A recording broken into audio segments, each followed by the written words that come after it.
देखो, आज का टॉपिक है रियल एंड अपरेंट डेप्थ। देखो, रियल और अपरेंट डेप्थ का पहले तो जो एग्जांपल में जो मैं ले रहा हूँ वो हर किसी ने कभी न कभी किया ही होगा। जैसे अगर हम एक कॉइन को बाल्टी से, एक टब है जिसमें पानी भरा हुआ, उसमें डाल दिया, तो आप जब ऊपर से देखते हैं तो इसकी इमेज थोड़ी सी ऊपर दिखती है। बस समझ लो कि रियल एंड अपरेंट का यही कॉन्सेप्ट, यही चीज़ हमें सीखनी है। जैसे मान लो ये टब है, टैंक है, इसके अंदर पानी भर दिया है और ये ऑब्जेक्ट है और ऊपर से आप देख रहे हैं तो इसकी इमेज थोड़ी सी ऊपर शिफ्ट होती है। और ये जो इमेज ऊपर शिफ्ट होती है तो इसको हम बोलते हैं सेपरेटिंग बाउंड्री। सेपरेटिंग बाउंड्री या रिफ्रैक्टिंग सरफेस जो एयर को वाटर से अलग करती है, उस सेपरेटिंग बाउंड्री से ऑब्जेक्ट की जो दूरी होगी उसको हम बोलते हैं रियल डेप्थ, और सेपरेटिंग बाउंड्री से जो इमेज की दूरी है उसको हम बोलते हैं अपरेंट डेप्थ। इसका मैं थोड़ा सा आपको एक रे डायग्राम बना के दिखाऊंगा। जैसे आप मान लीजिए ये इस तरह से दिया हुआ है,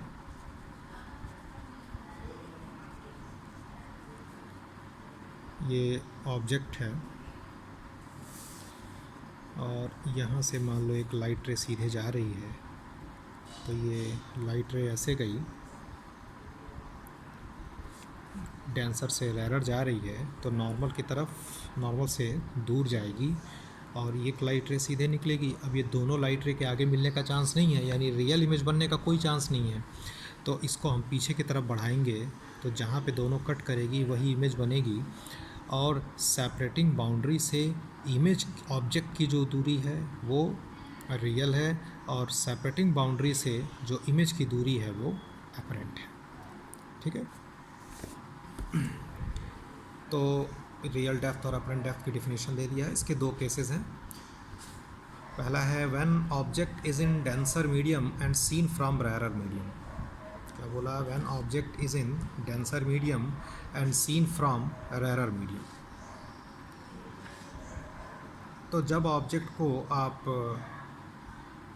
डेंसर मीडियम में रख रहे हैं और रेयरर मीडियम से देख रहे हैं तो पहली चीज़ ये कि ये सेपरेटिंग बाउंड्री है और इस सेपरेटिंग बाउंड्री से जो ऑब्जेक्ट की दूरी है वो रियल है और जो इमेज की दूरी है वो अपरेंट है।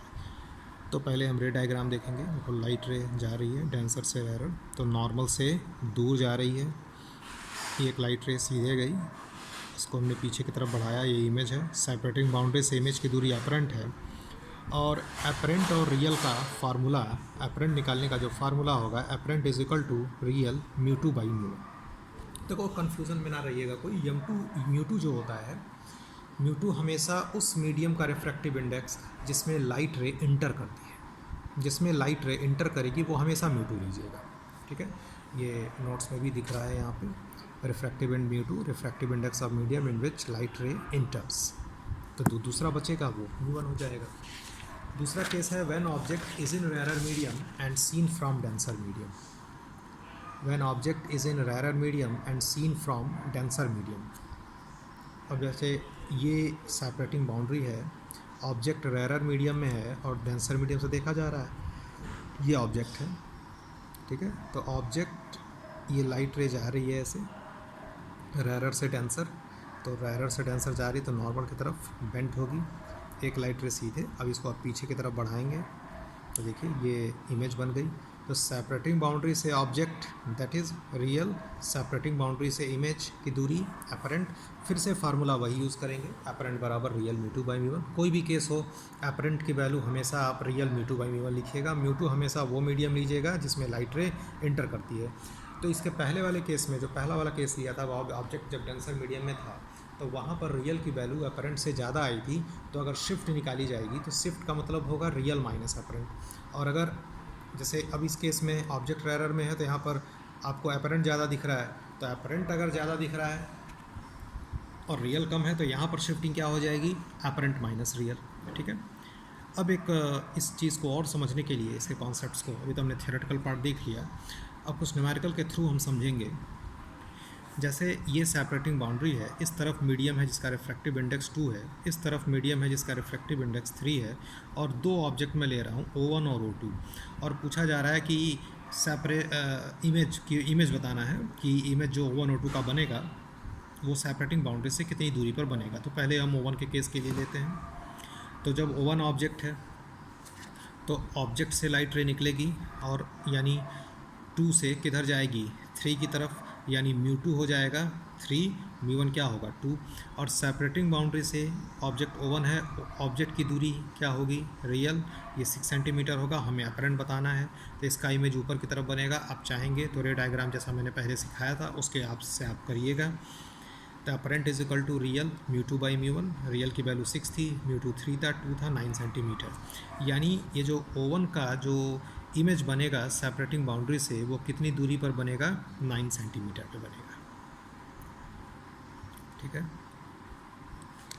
अब इसके बाद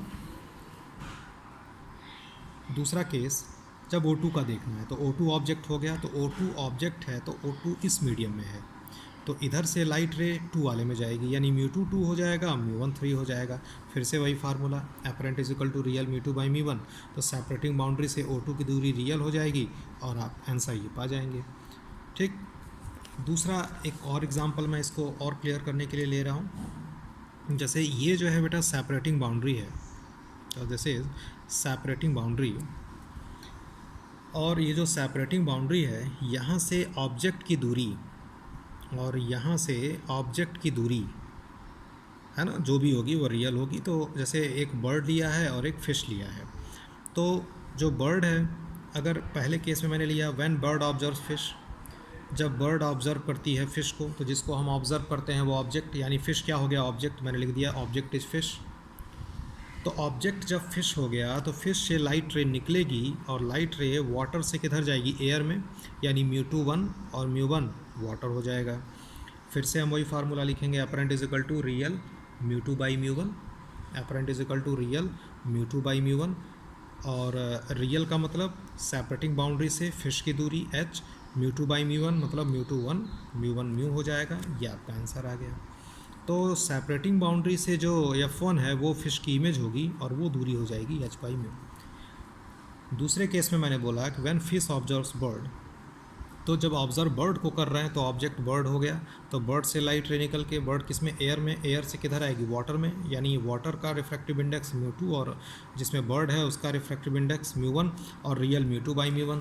तो सेपरेटिंग बाउंड्री से बर्ड की जो दूरी है वो क्या हो गई, 2h हो गई।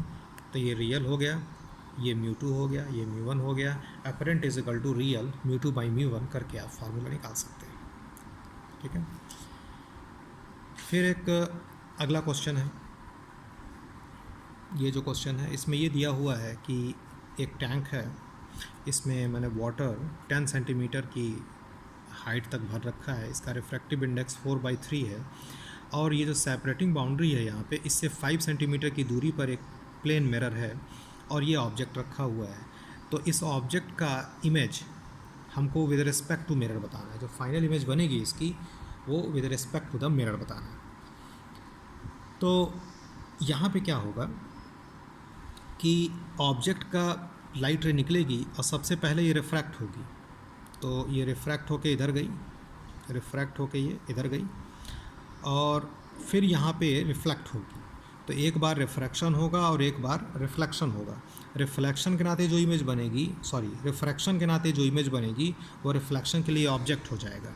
तो जैसे मान लो कि ये लाइट रे जा रही है, रिफ्रैक्ट हुई, तो ये पीछे की तरफ इमेज बनेगी। अब ये I1 जो होगा मिरर के लिए क्या हो जाएगा, ऑब्जेक्ट हो जाएगा। तो I1 की जो दूरी प्लेन मिरर से है वो यहाँ से M1 से लेके I1 तक होगी। तो जितनी दूरी पर ऑब्जेक्ट होगा उतनी दूरी पर पीछे इमेज बन जाएगी। समझ रहे हैं बात को, इस तरीके से करना है।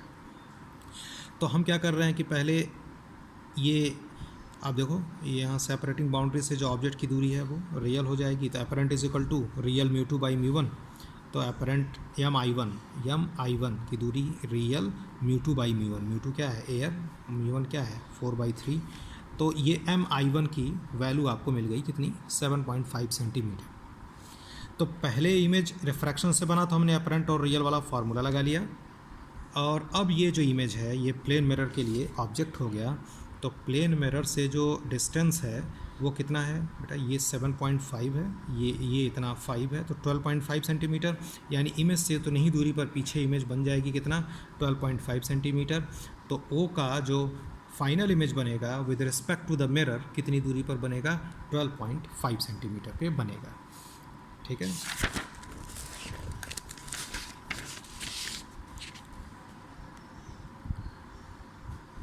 ये मैंने दिखा रखा है। Now this image I1 will act like an object for mirror, ये पूरा मैंने एक्सप्लेन कर दिया है यहाँ पे, आप देख लेंगे। फिर दूसरा प्रॉब्लम मैंने लिया, ये आप करिएगा, नहीं आएगा तो हमसे पूछिएगा। In the previous problem, PP मतलब प्रीवियस प्रॉब्लम, प्लेन मिरर को मैंने कॉन्केव मिरर से रिप्लेस किया और कॉन्केव मिरर का फोकल लेंथ 10 सेंटीमीटर है।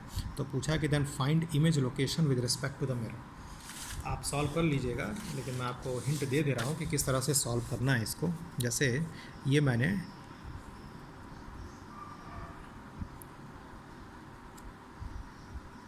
ये ले लिया, ये मान लीजिए कि कुछ 10 सेंटीमीटर का वाटर डाल दिया और यहाँ से 5 सेंटीमीटर की दूरी पर एक मिरर ले लिया, कॉन्केव मिरर है, इसका फोकल लेंथ 5 है, ऑब्जेक्ट यहीं था। तो पहले ये रिफ्रैक्ट होगी, तो इसकी इमेज मान लीजिए यहाँ I1 पे बन गया, ये इतना हम कर चुके थे, ये दूरी 7.5 सेंटीमीटर आई थी। अब ये जो इमेज है कॉन्केव मिरर के लिए क्या हो गया, ऑब्जेक्ट हो गया। तो ऑब्जेक्ट से लाइट रे निकलेगी, this is direction of incident ray.